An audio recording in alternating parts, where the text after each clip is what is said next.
Even as a kid, I've always enjoyed storms. I'm sure a lot of people do. And trying to become better and better at photographing storms. I pretty much go out every time there's a storm. So I can't say that it pays off every time.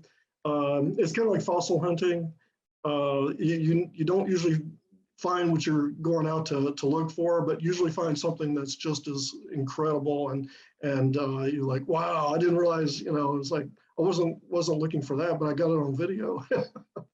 I love that comparison. I've never heard storm chasing be compared to fossil hunting before. I love that.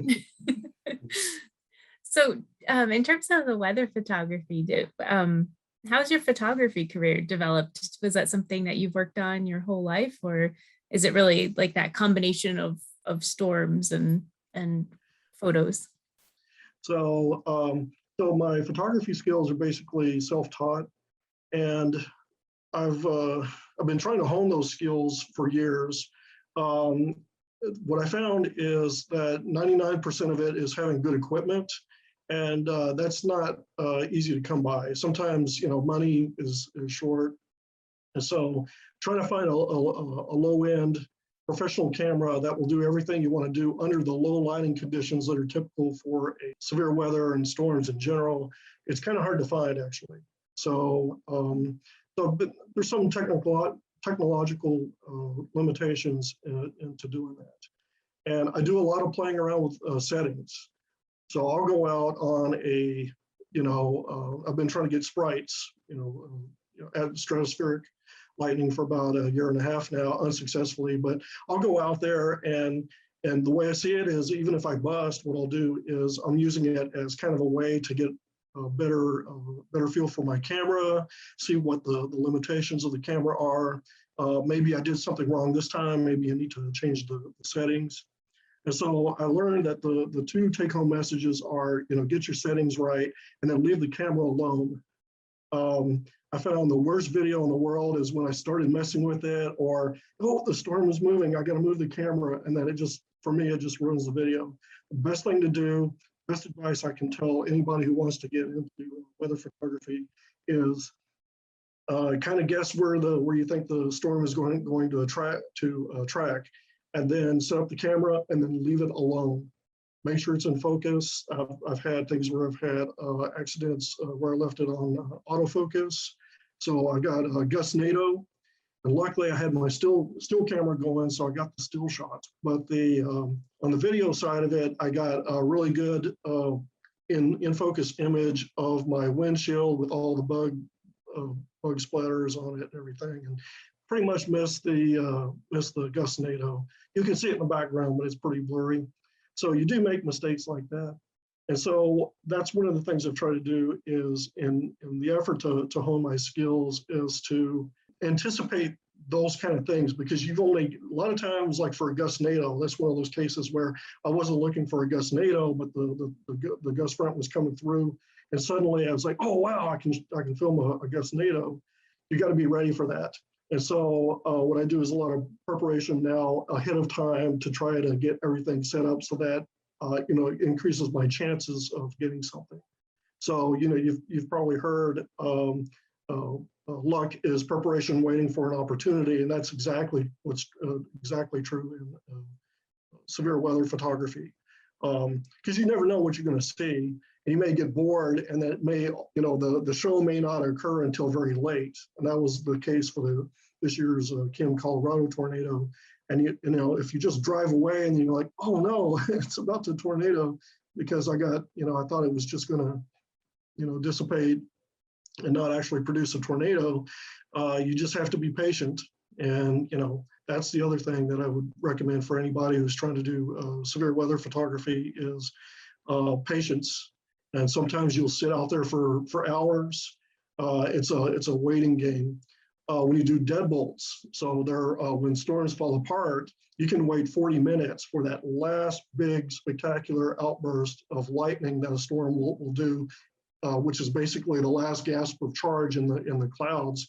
You can wait 40 minutes up to an hour, and I've sat out there and I've just succeeded in getting several really spectacular lightning strikes because of being patient and being willing to stay up until like 2 in the morning. So.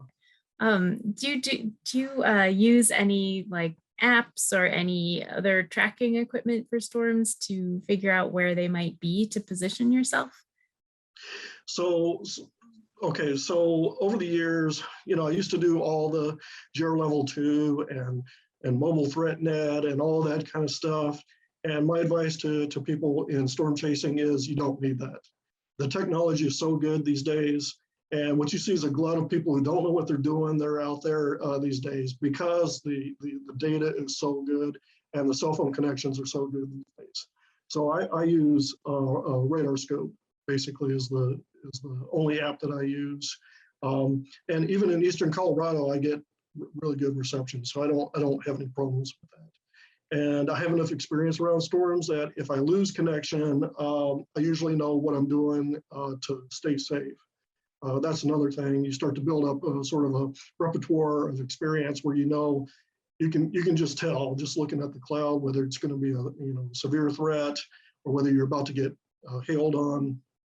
Yes, so I'm glad you brought up safety. I was talking about storm chasing with a couple of people the other day, and they were kind of comparing all of the different levels of storm chasers that are out there now, because there are, like you said, the data is so available and there are so many more people that Right. see it and want to do it. And it's like one thing to have it in a research setting where people are out there for a specific reason. But we have a lot of folks who might be putting themselves in danger now through that. So Right. would you mind talking just a little bit about that safety knowledge you have and how you put that to use? So one of the biggest problems I find these days is chaser convergences. So this wasn't a problem, 25 years ago, but now it's a really big problem. And so what you find is you're in front of a tornado and then you really can't move anywhere because you're stuck in a conga line of chaser cars. And a number of years ago, I think it was 2017, near Altus, Oklahoma, and the Discovery Channel guys got it. They were on the Oklahoma side, and I was late, so I was on the Texas side, and there's only a few places to cross over the Red River. So I finally made it over to the Oklahoma side, and then out of nowhere, there was this mass of cars, and I would say a conservative estimate were like hundreds of cars, maybe even thousands of cars, and you were moving at like 10 miles an hour, and we were never in any danger, but it was incredible. I mean, I'd seen that once before, but I'd never been like literally in a traffic jam on the middle of nowhere, on a road that's in the middle of nowhere. So that's become a really big problem. And I've talked to some meteorologists who say that from an operational standpoint, people who do research, that's become a problem. So I think in that sense, we're sort of getting a kind of a bad reputation. So until 2013, that was always a big thing for me, was to always be getting right in there, right in the middle of the danger zone and get the shot.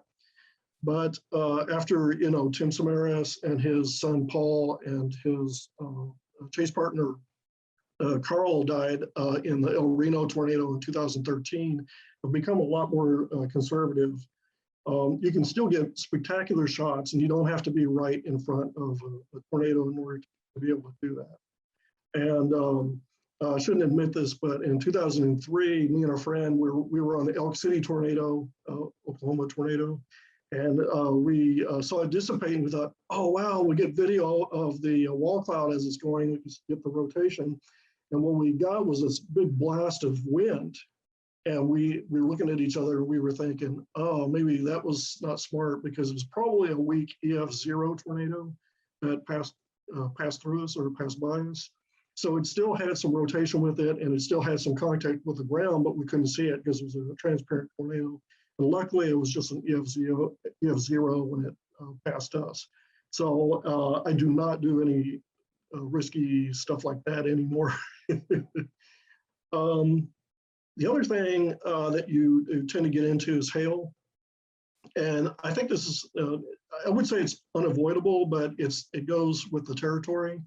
And I think that's one thing that chasers getting into this activity should keep in mind. That's why a lot of cars will put the screens on top of their the cars to protect the windshields. So in 2001, we were in a derecho, uh, Meade, Kansas 2001 derecho, and we got our back window smashed out. And we turned the SUV to the wind, back to the wind, so that we didn't get rolled. But I think was it Dodge City? I think it was clocked at 115 mile per hour straight line winds, which is pretty close to where you start to lift cars. I think 120 to 130 mile per hour winds is where you start to lift vehicles. So you have to be really careful about that. The most dangerous thing I do is lightning photography. And there's certain storms where after a few years, you instinctively know this is a dangerous area. And it's usually associated with supercells. We have vigorous updrafts, large hail associated with it. You can have lightning that will actually not be embedded in the precip core. It will actually strike outside of the precip core. You have to be really careful about that. So I do have a setup in my car. So if I have to set up in my car, I can photograph. It's not ideal because then I have to, go into Photoshop and take out the little dust specks or the little chips in my windshield out of the photo. I don't like to alter photos of any kind, but occasionally if you see a hot pixel or a dust spot, I don't think there's anything wrong with, just going into the Photoshop cleanup tool and just erasing that dot. So, especially if it means the difference between your safety and your not safety. I think the dust spot is worth it. And my car has never been struck. So I know two chasers whose cars have been struck by lightning. And I'll just let you know, it's not very fun. So this one guy had his 2-meter whip, off the ham radio, totally vaporized. The sheath on the mag mount, totally vaporized. The only thing left was the magnet. It fried the coax cable. The cabin filled with smoke, and then fried the Yaesu radio his ham radio that he was using. And I think it burned out his chip, and it blew out all 4 of his tires. And what was the other thing? You can see the exit wounds from the rims where the lightning actually exited the car to the ground. The other thing about safety, so if your ham radios are off and your antennas are buzzing, get in the car and get out of there. So your car is setting up an RC circuit with the atmosphere, and you may not be tagged, but your car is getting charged up. So I have GPS over the years, hundreds of different sites on Google Earth. So I've got them shown on Google Earth. And when I do lightning, one of the tips, this is non-safety issues, but just a little tip to people who like to do photography. I avoid lights, light pollution, telephone poles, telephone wires, any urban clutter. And I know these days that's a bit challenging just because there's just so, it's not open country as much as it used to be anymore, especially in Texas, it's a big problem. Light pollution. Texas also has a haze, and so it's not a really ideal spot to do like astrophotography, like for comets or celestial events, meteor showers, sprites. If you want to do stratospheric lightning, it's not really ideal for that kind of stuff. There are a number of successful chasers that have been getting some really good sprites every year consistently for the last 4 years. And they're shooting from Kansas and Oklahoma, and typically they're pointing their cameras south. So that's just another maybe a useful tip to anybody who's interested in shooting sprites and elves and blue jets and all those other things. I can't say anything because I haven't got one yet. I'm still working to get that first sprite photo.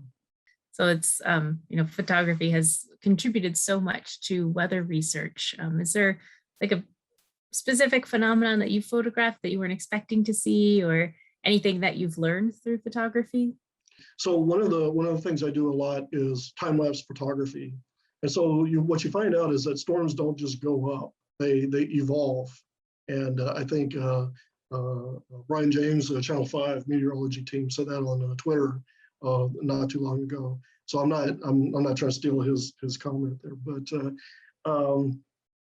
that's one of the ways to really learn about how weather works, is to actually see. So like what got me actually into weather was when I was a kid, I assumed the wind was all going in one direction.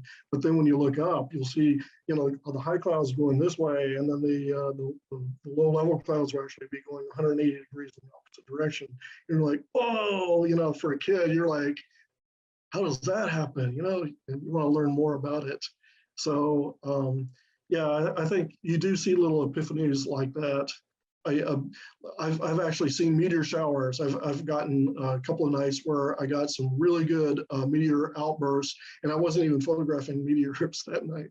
I was actually trying to shoot sprites, and I was like, oh, I can still keep the video because I've got some meteorites in my photos now. So.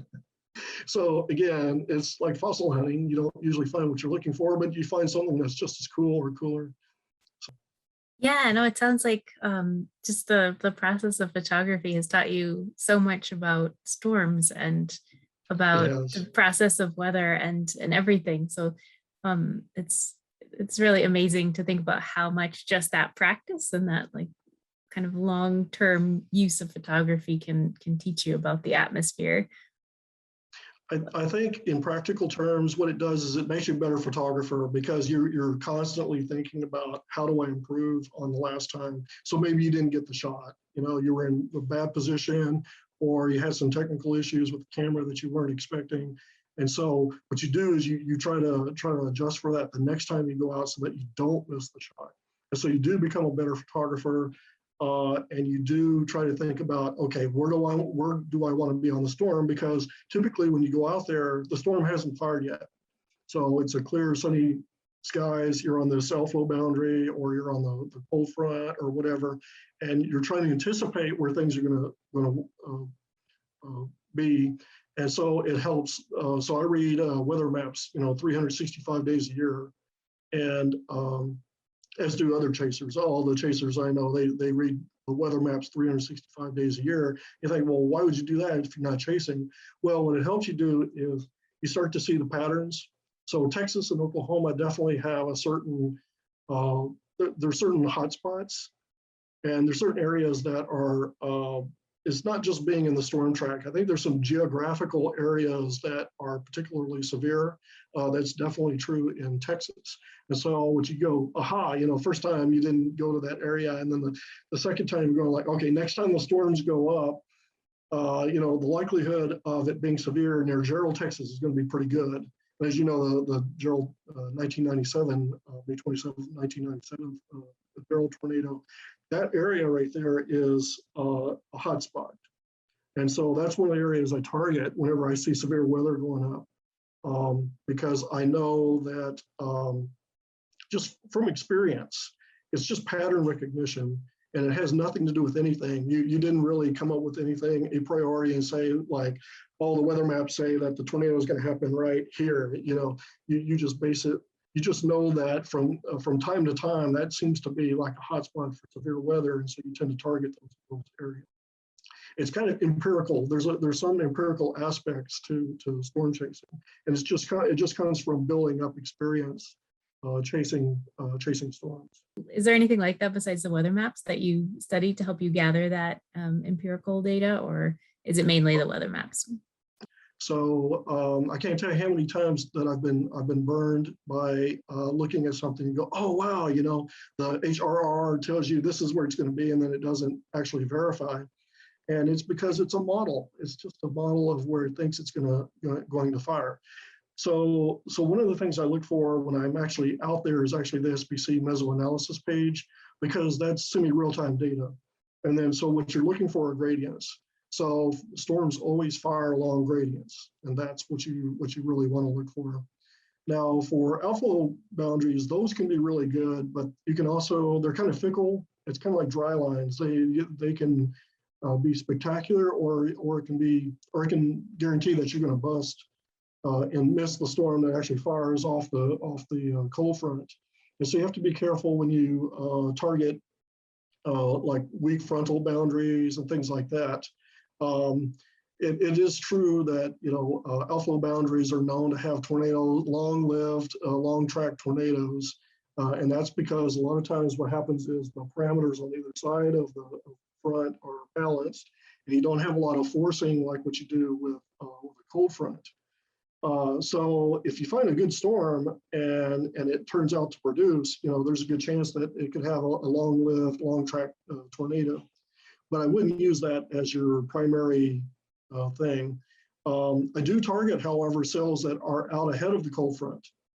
So a lot of times as a strategy, what you find out is there is a lot of forcing along that cold front. And a lot of times you'll have embedded cells in that cold front. So number one, they're rain wrapped. And number two, they're probably short-lived tornadoes because there's so much linear forcing as that cold air is advecting, forward. And so a lot of chasers actually target prefrontal cells, which are usually individual cells, have a good chance of rotating and staying discrete cells. So my advice to anybody getting into the chasing area would be to go ahead and I would look for, if you see cells going out ahead of the cold front and discrete cells, those have a good chance of starting to rotate and actually live long enough to actually drop a tornado. The thing you have to remember, and I'm sure you know this, that everything in weather is fleeting. So, and a friend ragging on me says, well, these are just like transient events and everything. It's like, that's weather. Everything about weather is transient. And when you see something, even mammatus clouds or cirrus clouds, it's a dynamic system, and things are constantly forming and things are constantly dissipating. And you may just happen to be in that one location where you can get that sundog, or you can get that green flash, or you can do, everything in weather as a general rule is fleeting. And so my advice to anybody getting into this is also, so in addition to targeting cells that are out ahead of the front, also come in from the south side if you can. And again, you're hedging your bets, right? So you could be putting yourself out of position for the real show, but that's the whole fun of doing storm chasing is, when you score and you did it on your own analysis, you're going like, yes, I sat down with the maps for hours, like for 3 nights before, three days straight, looking at weather maps and thinking, okay, this is where it's going to be. And then you score the tornado, and it's very satisfying because you did everything correctly, and then you got the shot. You were in the correct position. You didn't injure yourself or you didn't kill yourself. This is just my observations over time. I would be really careful though. I chased that year that Tim Samaras passed away, and I think somebody was looking over me because I got the Moore tornado as well, and the day that I was going to chase the El Reno tornado, or the chase prior to that, my wheel bearing went out, and so my car was in the shop that day. And guess what my target city was for that day? Union City, and that's right where Tim and Paul and Carl died. So I would have been in probably real trouble. So you have to be really careful when you get in front of these tornadoes and get into the bear's cage, because that El Reno tornado took a weird left hook, and that really caught a lot of chasers off guard. And then there was 100-mile-per-hour straight line winds. And if you saw from the video, there were chasers playing Frogger with the hay bales. The hay bales were being rolled, and people were trying to dodge hay bales. That was just inflow winds. That wasn't even the tornado. So there's other hazards that you have to worry about when you do this kind of stuff. You were tossing out all of these terms so casually, CAPE and HR and advection and all of this, which is it's fantastic. Don't get me wrong. I was just wondering, is this all self-taught meteorological knowledge, or have you taken courses, or it's mostly self-taught? I'm sorry. Yes. It's mostly self-taught. I do have a couple of meteorology courses that I took when I was an undergrad, and then as a graduate student here, I audited Dr. Troy Kimmel's severe weather class here, and his outstanding. His class is amazing. You learn from other chasers. So what I would recommend for anybody getting into it is to join somebody who already knows how to chase, or maybe even do the chaser tours. I know several people that do the chaser tours, and you have to pay a little money in that case, but they basically, you can let them do the expertise, and then you can kind of by osmosis kind of learn, like, how did they do that? How did they figure out that's where the tornado was going to be? For several years, I chased with the group that called in storms for KOTV Channel 6. So that's one thing that you can do. You can get affiliated with a weather station, and they usually have photogs and other people that are kind of peripherally associated with the weather station or the weather department, and they always need chasers. You don't get paid to do it, but it's really educational. And the only other thing is usually you have to stay in the viewing area. So if there's severe weather, so this was Tulsa, so they pretty much wanted you in the Tulsa area whenever severe weather broke out. So I didn't have free reins to go basically where I wanted to. I guess one last piece of advice I would say is don't rush. So I know a lot of chasers that will just like rush up to a storm, and they'll blow past the speed limit, and the kind of, I don't know, there's other people on the road. You just have to be respectful of that, and you have to make sure that you're not a danger to other people. And so I work hard at that. That's one of the things that I work really hard to do, is to try to be out of the way. It's not always possible during chaser convergences, when you just suddenly there's this mass of cars around you, and you're just like, okay, I guess my chase day is over because I can't move. So. Just one last piece of advice: not everything that you see is a tornado. So I was on this, it ended up on the SPC storms page there. I was right next to the guys that, oh, tornado. And I was like, okay, I humored them. I didn't tell them that they were wrong, but it was just RFD on the backside of this thing. And I saw them run to their cars, and I saw them get their phones out and everything. And sure enough, on the SPC page, it shows it as a tornado. And I've got video of it. I'll send it to you. And I was thinking, everybody is, including myself, want to be the one that reports the tornado. And I've had a number of cases where I've called back in and reported, sheriff nados, which is kind of a derogatory word for people who don't know what a tornado is, reporting it as a tornado. But it's chaser. It's not just with law enforcement. It's also it's a general public problem, where you get people that they want to see a tornado so bad that they want to be the one to report it in, and it turns out it's just it's just Arcus, or it's just RFD on the backside of a supercell, and it's still cool, but it's not a tornado. So get trained, do a Skywarn training so that they'll train you properly to understand, okay, when you see it touch the ground, when you see debris, then okay, it's making contact with the ground in spite of the fact that it may be a transparent tornado. You can still see it, disturbing the ground. So yeah. So we called in a number of cases where we corrected the record back in, I think, 2008. I think it was a really bad year for misreporting tornadoes. And we sent them the video. We said, no, look, we got video footage of right here. That's not a tornado. So they had to change it. One of my bucket list items is to go down to Lake Maracaibo, which is that lake where the lightning goes like nonstop for like 48 hours. And that's one of the places I want to see. And then the other thing, me and a friend would like to go to Chile and get volcanic lightning, because it's just wicked. It's just freaky lightning, and it's just dry lightning, right? It's just friction from between the pumice particles as the eruption is occurring, and you're getting charge separation because of the eruption. And the lightning, I've seen some pictures. I've never actually taken any lightning photos of a volcano, but makes me want to go to Chile or to Italy or some of these other volcanically active regions, and actually set up the camera and actually take pictures of the pyro lightning. And maybe you have tornadoes sometimes that comes off of these things. Yeah, this is I really appreciate you taking the time to go through all this and to share this with the weather band members. This will be, I think, really exciting for the membership to see. Thank you. So thanks again, and have a great rest of your day. Thank you. Take it easy. Take care.